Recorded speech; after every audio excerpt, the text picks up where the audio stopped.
Lazos y números aleatorios. Unidad 3. Estructuras de control en Python. Para simular un número de azar, se usa el concepto de números aleatorios. Por ejemplo, el número aleatorio más conocido es el obtenido al lanzar un dado. Sin embargo, el concepto matemático del número aleatorio lo define como un número real en el intervalo entre 0 y 1, que debe ser adaptado para convertirlo en un número que simule el lanzamiento de un dado. En Python se requiere utilizar la librería random, donde se mostraría la forma más básica de generar un número aleatorio.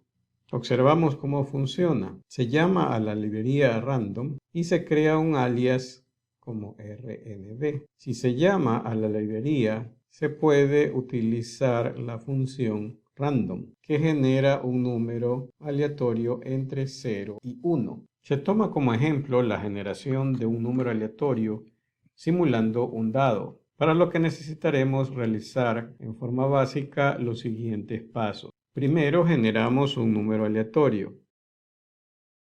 Convertimos ese intervalo entre 0 y 1 al intervalo del aleatorio, es decir, que el dado debería contener el número aleatorio, que es entre 0 y 1, por 6, por tener 6 caras posibles, lo cual convierte el número aleatorio de 0.31 al intervalo correspondiente.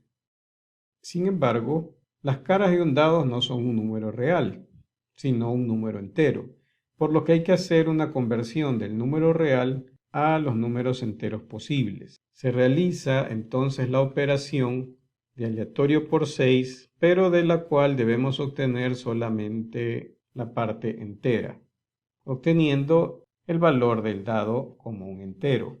Lo que debemos considerar ahora es que el intervalo es abierto por el lado derecho, es decir, nunca incluye el número 6, pero sí incluye el 0. Eso requiere realizar un desplazamiento hacia la derecha del intervalo generado, de tal manera que el desplazamiento sea en base al valor inicial del intervalo posible. El dado empieza en 1 y termina en 6. Usamos el menor valor, que es 1, por lo que el valor obtenido de forma aleatoria para el dado es 2.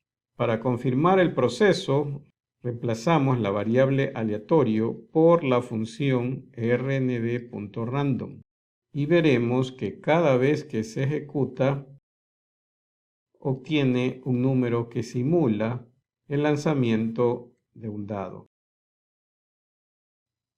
Para comprender mejor cómo usamos los números aleatorios en un problema, podemos utilizar los ejercicios de la sesión 3, que representa un juego para el lanzamiento de penales, semejante al que se jugaba en la escuela con bolitas de papel.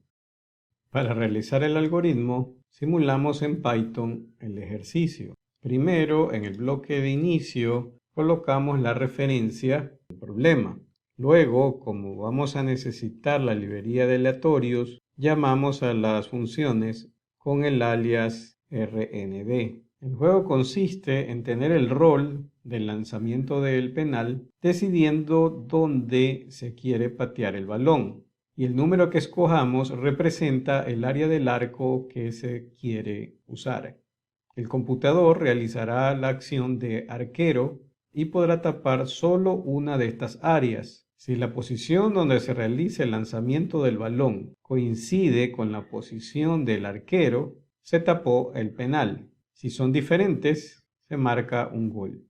En el bloque de ingreso se pregunta entonces al usuario a dónde lanza el balón, que como vemos en la gráfica deberá ser un número entero que se ingresa por teclado y se le pregunta a dónde lanza. La acción del computador de arquero se decide mediante un número aleatorio, que ya sabemos que es entero, que tiene 6 posibilidades de cuidar, empezando por el valor 1, que es el menor valor posible de este intervalo. Decidir si hubo o no gol corresponde a realizar la comparación de dónde se realizó el valor de lanza versus el valor de donde se encontraba el arquero. Si estas posiciones son diferentes, se obtiene un gol. Caso contrario, lanza es igual a arquero, el gol no fue posible. Para observar el resultado de esta primera simulación, mostramos en pantalla el valor de a dónde se lanza el balón y dónde se encuentra el arquero, y mostramos también la decisión si hubo gol o no. Se graba el archivo y se envía a ejecutar el algoritmo. Supongamos que se patea el balón a la zona 3 y aleatoriamente el computador ha decidido cubrir la zona 4. Como donde se pateó el balón y donde cubrió el arquero son diferentes, sí hubo gol. Ejecutamos nuevamente y probamos pateando hacia el área 4 y esta vez el computador logró tapar el gol. El ejercicio indica que se debe simular el juego para 5 lanzamientos de penales. Es decir, esta operación debemos realizarla varias veces. Ponemos entonces un contador de penales en que indicamos que no hay penales al inicio y se deben repetir hasta que la cantidad de penales cobrados supere o sea igual al valor de 5 penales. Esto debe afectar a todo este bloque.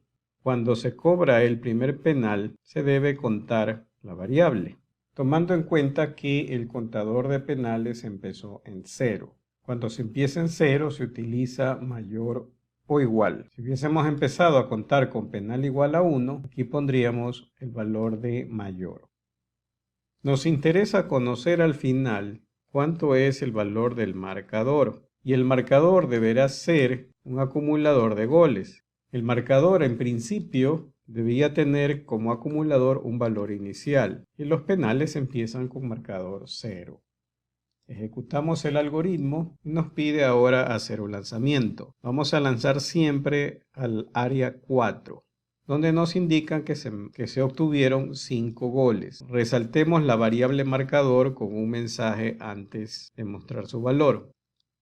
De esta forma, cuando volvemos a jugar, tendremos pendiente cuál es el valor obtenido. Esta vez la computadora nos detuvo un penal, indicando que al final nuestro marcador fue de 4 goles. Probamos una vez más y esta vez el penal que tapó fue el último. Mostramos así un problema básico que usa el concepto de números aleatorios dentro de un juego. El tema se continuará desarrollando junto a los próximos conceptos y ejercicios. Gracias.